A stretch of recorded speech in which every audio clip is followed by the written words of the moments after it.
Em Killzone, na cidade de Mois, um enorme dragão cruza o céu cuspindo fogo e destruindo tudo abaixo. Os prédios queimam e as pessoas correm em pânico. Os jogadores da linha de frente se perguntam por que aquilo apareceu de repente. Então, um deles avista o Cavaleiro Branco, o jogador que cruzou a fronteira nacional sozinho. Zixuan, o mestre da Guilda Fantasma Desolado, diz que a diferença é simplesmente grande demais. Ele se pergunta se essa é a verdadeira força do jogador mais forte do Império do Dragão Divino. Eles já sabem que Mips não será capaz de resistir. Nenhum deles pode acreditar que uma única pessoa possa causar destruição nesse nível. E, no entanto, é exatamente isso que está acontecendo. O Cavaleiro Branco Necromante está montado num dragão acima deles. Para todos que estão assistindo, ele parece menos um jogador e mais um monstro aterrorizante. Então o Cavaleiro Branco Necromante liberta sua legião de mortos-vivos, enviando-os para devorar tudo e absorver ainda mais poder. Mas, mesmo agora, ele diz que sua força ainda não é suficiente. Ele valoriza esta vida que lhe foi dada pelo Jogo dos Mundos Miríade. Seu objetivo é simples: tornar-se mais forte. Afinal de contas, ele já teve apenas um ponto de vida restante e pouco mais de um ano de vida. Ele esteve à beira da morte, no entanto, de alguma forma sobreviveu e chegou até aqui. Vários meses antes, na Blue Star, dentro de um quarto de hospital, um homem está deitado em uma cama, conectado a máquinas de suporte à vida. Seu nome é Sumubai.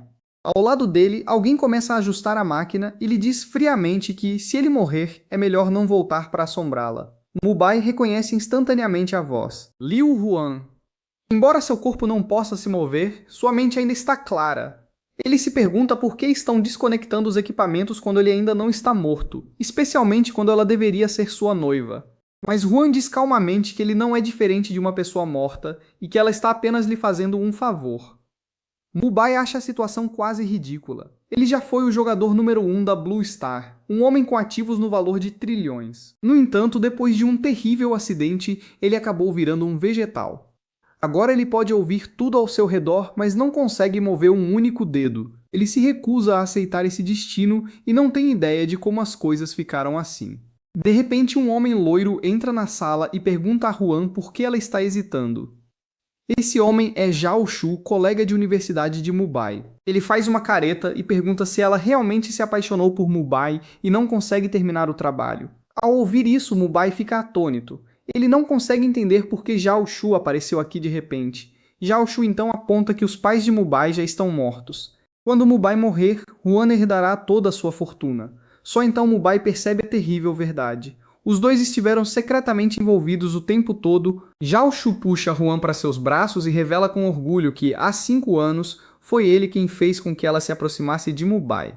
Tudo fazia parte de um plano que levava a esse exato momento. Huan responde friamente que a culpa é de seus sapatos por não terem conseguido matar Mubai no acidente de carro, forçando-os a passar por todo esse problema. Mubai está cheio de incredulidade. Desde o início da universidade, ele os tratava como família, como um irmão e um amante em quem podia confiar. Zhao Shu admite que nunca esperou que Mubai sobrevivesse a um acidente tão brutal. Mas hoje, mesmo que o próprio Deus aparecesse, Mubai não seria salvo. Então ele se aproxima e retira a máscara de oxigênio de Mubai. Depois disso, ele começa a flertar com Huan, mas ela lhe diz para não apressar as coisas. Mesmo que eles planejem mudar de quarto em breve, fazer algo assim na frente de um homem morto parece má sorte. Rindo, Zhao Shu a levanta em seus braços como uma princesa e avisa que lidará com ela adequadamente em um momento. Ela o chama de bad boy, brincando. Enquanto isso, a mente de Mumbai permanece completamente consciente, mas seu corpo está falhando lentamente enquanto ele luta para respirar. Ele finalmente entende a verdade cruel. Desde o dia em que o conheceram, os dois estavam planejando tudo. Mesmo assim, ele tenta desesperadamente mover seu corpo. Ele se recusa a aceitar morrer assim. Ele não consegue acreditar que é assim que sua vida terminará. Não importa o que aconteça, ele se recusa a desistir. De repente, uma porta misteriosa aparece do nada. A estranha visão choca a todos. Algumas pessoas até acreditam que pode ser o início de uma invasão alienígena. Então, uma voz anuncia que a Estrela Azul foi selecionada para participar do jogo do Mundo das Miríades. Todos os participantes começarão do zero e iniciarão uma vida totalmente nova. A transmigração em massa começará em 30 segundos. Ao mesmo tempo, as informações sobre o jogo são colocadas diretamente na mente de todos, permitindo que se lembrem delas instantaneamente. As pessoas percebem rapidamente que as informações são reais. Os dados sobre o jogo dos inúmeros mundos surgem de repente em seus pensamentos. Uma mulher se pergunta, nervosa, que tipo de jogo poderia ser esse. Um homem próximo diz que quem realmente deve se preocupar são os ricos e poderosos, pois esse jogo não tem sistema de pagamento para ganhar. Enquanto isso, Juan e Zhao Shu estão deitados na cama quando as telas aparecem. Juan entra em pânico dizendo que não sabe nem jogar e que lutar contra raças alienígenas parece extremamente perigoso. Zhao Shu, no entanto, está furioso. Ele reclama que estava prestes a se tornar um bilionário e que agora nenhuma riqueza da realidade pode ser trazida para o jogo. Juan de repente se lembra de algo. Desde que alguém ainda tenha um único fôlego, ele pode entrar no jogo do mundo das miríades. Ela se pergunta se Mubai também pode entrar. Zhao Shu zomba e diz que, mesmo que Mubai consiga durar 30 segundos, alguém em sua condição só entraria no jogo como aleijado. Logo, a contagem regressiva chega a 0. O teletransporte começa. Mubai ainda está vivo durante todo esse processo. Para ele, essa parece ser uma última chance dada pelo próprio céu.